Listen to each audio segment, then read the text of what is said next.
I've been pretty obsessively thinking about Randy Troy's new video on the possibility of Sphinx Island being the arc that follows Wano, and I've never even considered the possibility of this being an arc after Wano, let alone being an arc in itself. Obviously, if you haven't seen Randy's video yet, I'll have a link in the description and right here in the card. Fire video and check it out if you haven't already. The main thing that I've been thinking about when watching the theory was the concept of the Sphinx in Sphinx Island.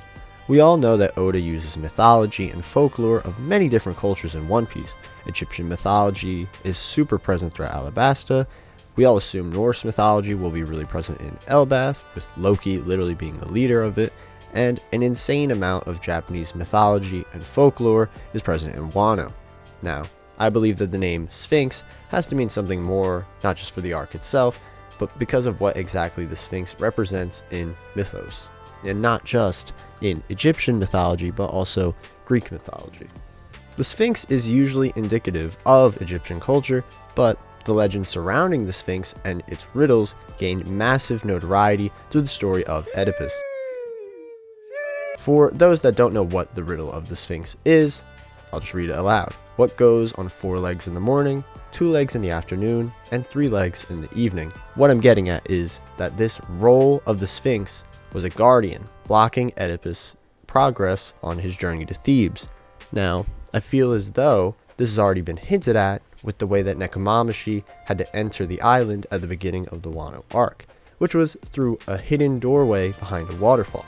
This hidden entryway is what caused me to think about the correlation between the Sphinx and the island of Sphinx Island itself. If the Sphinx Island arc does happen, I believe that the riddle as a narrative tool will be really integral to the plotline. At the beginning of Wano, Marco mentions that the place where Whitebeard and Ace are buried is nearby, but I feel like many people were to assume that the island they're buried on is separate entirely. I feel as though the gravesite will be on Sphinx Island itself. The only twist is you would need a riddle to get to their gravesite. Now, I don't have any particular idea on what the riddle would be, but I do find it really interesting that Sabo, of all people, was the last person we saw who had been to the gravesite. I believe, since it was Sabo who we saw last, I believe the riddle will have been Ace's own creation, and that would mean that only Luffy would be able to solve the riddle, just like how Sabo was able to during that cover page. I'm unsure if the pathway leading to the riddle will be filled with traps and adventure, sort of like an Indiana Jones-esque, scenario, but I do firmly believe that this idea of a riddle will be important in this arc. The other major point that I want to add onto this theory is what exactly the Sphinx is meant to represent in Egyptian mythology. The Sphinx is a statue that depicts the Egyptian god Horus, who is the god of 2 very important things in Egyptian mythology, the sun and the pharaoh. I know that the pharaoh part might seem unrelated, but I think that both of these parts, the sun and the pharaoh, are very emblematic of Luffy's character.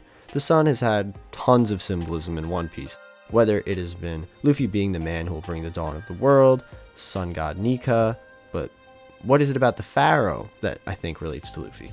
Well, the pharaoh has always been depicted as people in tune with the gods and have abilities others don't. With them being the kings of Egypt, I couldn't think of a better correlation to Conqueror's Haki if I tried. Seeing that the Sphinx could further add to the importance of the sun and Conqueror's Haki in One Piece, I feel like this would be a perfect time for some info on the sun god or the emperor that has always been associated with Conqueror's Haki, Shanks. So yeah, really short video, but I just wanted to add my sort of 2 cents on the matter about Sphinx Island and what I think the plot itself could be. Randy's video talked a lot about the idea of the arc being a thing itself, but I thought that the importance of the Sphinx in mythology might be something Oda would use for the plot of the island, because why would you name it Sphinx Island if it wasn't going to possibly allude to the Sphinx, So that's basically my rundown. If you enjoyed this video, I would love to know what your thoughts are on what this arc could be as well, because I really like this idea and I've never really heard anyone else talk about it, so I wanted to, again, throw my hat into the ring. Hopefully you enjoyed, and have a good one.